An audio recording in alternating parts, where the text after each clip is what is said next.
No, Was man, there no ever a time you commissary, felt no like you was kitchen. going crazy? Yeah, I went crazy.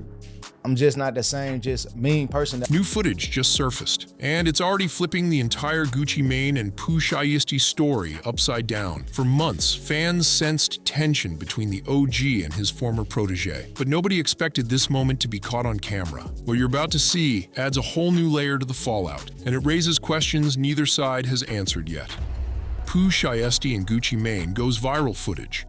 In mid-January 2026, a wild story started circulating through hip-hop circles. According to multiple sources, Gucci Mane was allegedly robbed in Los Angeles, losing his wedding band and a luxury watch. But what really set the internet on fire was who the streets linked to the robbery. People allegedly connected to Pooh Shiesty and his crew. Allegedly, Gucci Mane was just robbed recently in they say it was in LA. I know that I don't know if you got to see the whole Gucci Mane Pooh Shiesty beef that's been going on. The situation reportedly began with a private meeting in LA. Gucci Mane and Pooh Shiesty linked up to discuss Shiesty's contract with 1017 Records. Sources say Shiesty wanted out of the deal. Gucci wasn't ready to let him walk. The meeting ended, but the tension didn't. He was just robbed for his wedding ring and his watch. And they say Pooh Shiesty might allegedly have something to do with it, but they're not sure. But apparently him and Pooh Shiesty had a meeting in LA, and the meeting was over Pooh Shiesty trying to get off the 1017 label. According to Street Talk, minutes after the meeting wrapped up, a group of men allegedly pulled up on Gucci. They took his wedding ring, they took his watch, then they vanished. Here's how it's been described. Shiesty reportedly arrived at the meeting with multiple people. The contract conversation got heated fast. Sources claim pressure was applied, and Gucci eventually signed paperwork, releasing Shiesty. Shiesty and his people left. Almost immediately after, a different group allegedly slid in and carried out the robbery. Cuz got robbed for his wedding ring and his watch. Losing his right the now. I'm not saying what city he got robbed in or nothing like that. Now, to be clear, no video of the robbery has surfaced and no police report has been made public. There are no arrests. Everything surrounding the robbery remains alleged, but the timing raised serious eyebrows. Meeting first, Shiesty leaves. Robbery right after. A lot of people weren't buying that as coincidence. Then things escalated. Blogger Tasha K dropped the most explosive version of the story, claiming Gucci Mane was kidnapped and held at gunpoint until he signed release papers. She compared the situation to Suge Knight-era death row records, infamous in the 90s for aggressive and allegedly violent contract tactics. Of course, Gucci Mane's like, hell no.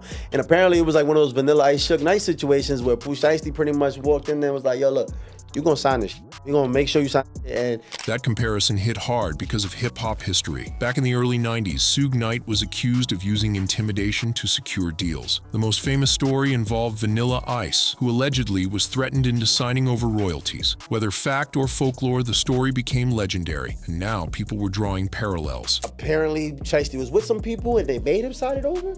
And then after they left, they say within minutes, a group of alleged, some gangbangers rolled in there and relieved Gucci Mane of some jewelry. The jewelry taken wasn't light either. Reports claim the wedding ring was worth over $200,000, while the watch, allegedly a Patek Philippe, was valued at over $300,000. Some sources even suggested the total loss, including cash and other assets, reached $2 to $3 million. Gucci wasn't alone. He had security with him, but according to the rumors, the people who pulled up were heavily armed, leaving his team outgunned from the jump. Despite how serious it sounds, the robbery was never publicly reported to police. No charges, no warrants. The story lived on blogs, social media, and hip-hop news pages. Some fans called the entire thing cap, saying nobody would dare rob Gucci Mane. Others responded with a harsh reality: respect doesn't stop bullets. Whether every detail is true or not, one thing is clear: the relationship between Gucci Mane and Pooh Shiesty is over. Just a year earlier, Gucci was advocating for Shiesty while he was facing federal time. Now, according to multiple sources, that loyalty was gone. From mentor to enemy, the switch-up was complete.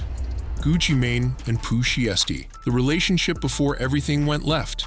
Before the robbery rumors, before the contract drama, there was a real relationship between Gucci Mane and Pooh Shiesty, built on mentorship, opportunity, and trust. To understand how things fell apart, you have to understand what once existed. Gucci Mane didn't just sign Pooh Shiesty to 1017 Records, he bet on him. When Gucci signed Shiesty in 2020, he wasn't a proven star. No plaques, no major fan base, just raw street energy out of Memphis and hunger to win. Gucci saw potential and positioned Shiesty as the future of the label during a critical moment in both their careers. That gamble paid off fast. Back in Blood, featuring Lil Durk, exploded. The song went multi-platinum and made Shiesty one of the hardest new voices in rap overnight. His debut project, Shiesty Season, moved serious numbers, and that blurred ad-lib became unavoidable online. Shiesty wasn't just another 1017 artist, he was the artist, the one expected to carry the trap torch Gucci had been holding for years. Gucci showed love publicly. When Shiesty Season dropped and the numbers came back right, Gucci gifted Shiesty a slime green Jeep Trackhawk, 1017's signature color. That wasn't just a car, it was a statement. Your family, you're next. I'm investing in you. The bond went beyond business. Gucci had survived the streets, prison, and addiction, then rebuilt himself into a respected mogul. He positioned himself as someone who could guide younger artists away from the same mistakes. Shiesty fit that role perfectly. Talented, street-connected, and authentic. Then the Fed stepped in.